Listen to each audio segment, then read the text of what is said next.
Hello दोस्तों, राधे राधे। कैसे हो आप सब? आशा करती हूँ आप सभी अच्छे होंगे। स्वागत है आपका फिर से एक नए ब्लॉग में। और आज है दिन सोमवार और साथ में है आज एकादशी। तो आप सभी को एकादशी और सोमवार की हार्दिक शुभकामनाएं। सावन का दूसरा सोमवार है आज और पावन पवित्र महीना चल रहा है भोलेनाथ का। तो यहाँ एक दीदी सफाई कर रही थी, झाड़ू लगा रही थी, तो मैंने सोचा मैं भी थोड़ी सी मदद कर देती हूँ, शायद मेरे तो कुछ पाप कम हो जाएंगे भगवान के दरबार में थोड़ा कुछ करने से। तो मैंने यहाँ पर फटाफट से लगा दिया है पोछा, अच्छे से पूरे भगवान शिवलिंग को साफ़ कर दिया था।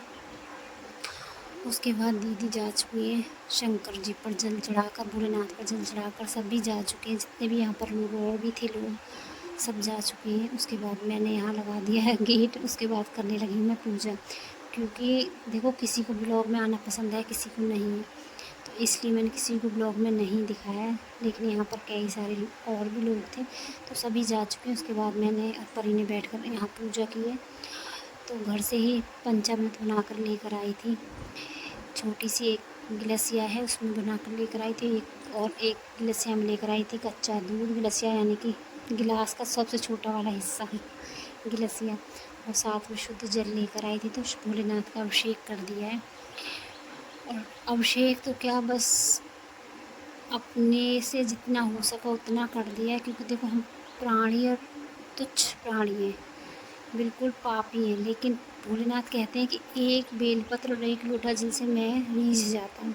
तो बस वही कोशिश की है, एक लोटा जल और थोड़ा सा धूप दीप कर कर आ गए घर, क्योंकि इतनी ही सामर्थ्य है हमारे अंदर की। हम कोई ज़्यादा बड़े पुजारी या पूजा पाठ वाले लोग तो है नहीं, आप भी जानते हो, बिल्कुल नॉर्मल गृहस्थ वाले। तो बस अपने भोलेनाथ पर जल चढ़ाकर भोले शंकर की पूजा आराधना करके आ गए घर।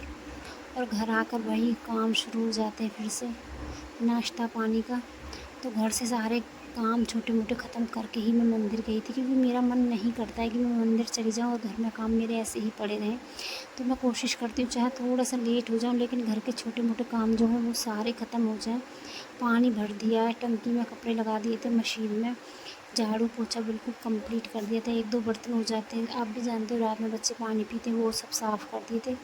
उसके बाद ही मैं मंदिर गई थी नहाकर, अपना अंदर भी धूप दीप अच्छे से जला दिया है। और यहाँ बच्चों को नाश्ता बना दिया। उज्जवल तो व्रत में नहीं है, परी और मैं ही व्रत है, तो सभी के लिए चाय बना ली थी। और परी के लिए मैंने दूध और हलवा बनाया था, आलू का हलवा। और सबसे पहले रखा था मैंने पक्षियों के लिए, उसके बाद रखा था अंदर भोग।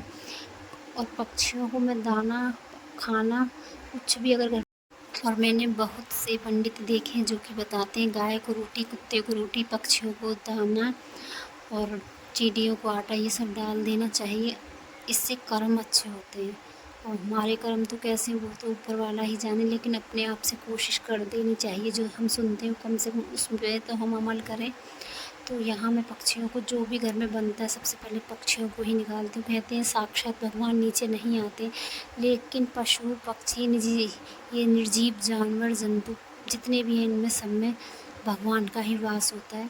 तो इनकी भी आत्मा, देखो इनके कोई हाथ पैर तो है नहीं कि ये कमा कर खाएंगे, बस हमारे ही ऊपर ये निर्भर है।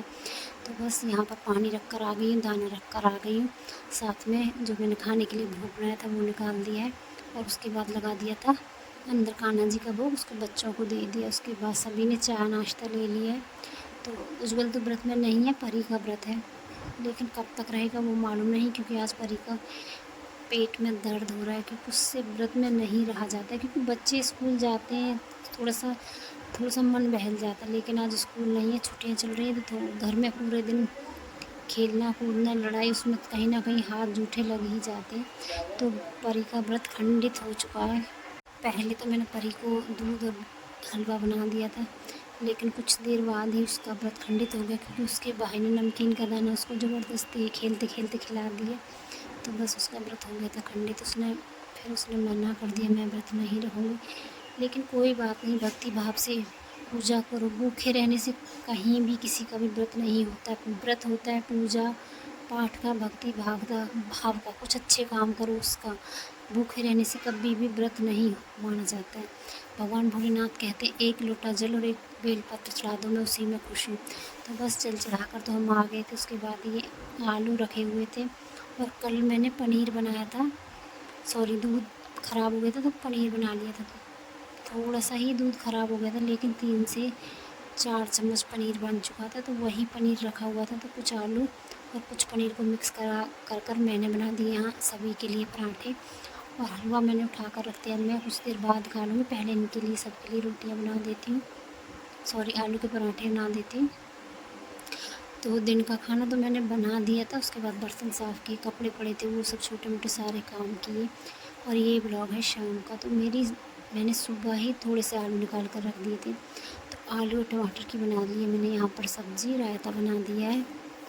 और साथ में बना लेती हूँ यहाँ पर पराठे, क्योंकि इस व्रत में वो तो आपकी इच्छा की बात है, आप फल का व्रत रखो या खाने का चाहो तो आप एक समय खाना खा सकते हो। तो मैंने यहाँ एक समय खाना खाने वाला ही व्रत रखा है, तो मैं यहाँ पर बना लेती हूँ पराठे। तो सबसे पहले गाय कुत्ते के लिए रोटी निकालूँगी, उसके बाद कान्हा जी का भोग लगाऊँगी। तो खाना बना लेती हूँ, उसके बाद मैं धूप दीप अभी जलाऊँगी, क्योंकि अभी पूजा पाठ नहीं की है। बस जल्दी जल्दी खाना ही बना रही हूँ, खाना बनाकर आराम से पूजा पाठ करती रहूँगी, क्योंकि ये अचानक से आ जाएंगे, फिर ये बाद में मंदिर चले जाएंगे, तो मेरा भी काम पूजा पाठ का ही रह जाएगा। और आज हमारे लड्डू गोपाल इतने सुंदर लग रहे हैं, बस नज़र न लगे किसी के दूल्हे जैसे तैयार किए परी ने सुबह। आज सारा मेकअप इनका परी ने ही किया था, पूरा तैयार इनको परी ने ही किया है। मंदिर की साफ़ सफाई सब परी ने की थी आज सुबह, क्योंकि परी का भी आज व्रत था और आज है एकादशी, तो इसलिए भी परी ने इनको खास कर तैयार किया था। तो चलो यहाँ शाम की धूप बत्ती और दिया जला देते हैं, खाना बन चुका रात वाला भी, और एकादशी है तो तुलसी पर भी दिया जलाऊंगी, और उसके बाद करते हैं बाकी के काम। और अगर हमारे साथ में कोई और व्रत रखता है तो हमको उसके लिए कुछ ना कुछ बनाना ही पड़ता है। लेकिन अगर मैं खुद एक औरत अकेली व्रत रखती है तो वो पूरा दिन आराम से निकाल देती है बिना कुछ खाए पिए, क्योंकि उसको भूख नहीं लगती। लेकिन अगर परिवार में कोई भी सदस्य भूखा रहता है तो थोड़ा सा जोर पड़ता है दिन पर। तो बस मेरा व्रत पूरा हो चुका है, भगवान की इच्छा के अनुसार मैंने सुबह ही चाय के साथ थोड़ा सा हलवा ले लिया था, उसके बाद मैंने पूरा दिन कुछ नहीं बनाया और ना ही मुझे लगी है भूख, मैं सच बताऊँ आपको। उसके बाद मैंने खाना बना दिया है, भोग कान्हा जी को लगा दिया, सब ने खाना खा लिया था। उसके बाद अब शाम के बज चुके हैं 8 और अब मैंने खाना खाया है अब। तो आज का मेरा व्रत सफल हुआ भगवान की कृपा से।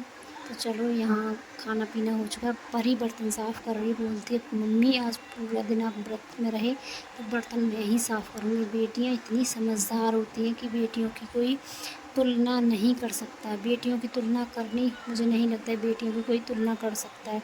इतनी छोटी सी उम्र में इतनी छोटी बच्ची कितना कुछ समझती है। तो उसने सारे बर्तन साफ़ किए, मैंने यहाँ पर पूरी गैस को अच्छे से साफ़ किया, और कुछ बर्तन पड़े हुए हैं, सॉरी कुछ कपड़े पड़े हुए हैं, उनकी तह लगा देती हूँ। और आज का ब्लॉग यहीं पर समाप्त करती हूँ, मिलते हैं अब अगले ब्लॉग में। आज का ब्लॉग थोड़ा सा भी अच्छा लगा हो तो लाइक सब्सक्राइब कमेंट ज़रूर करना।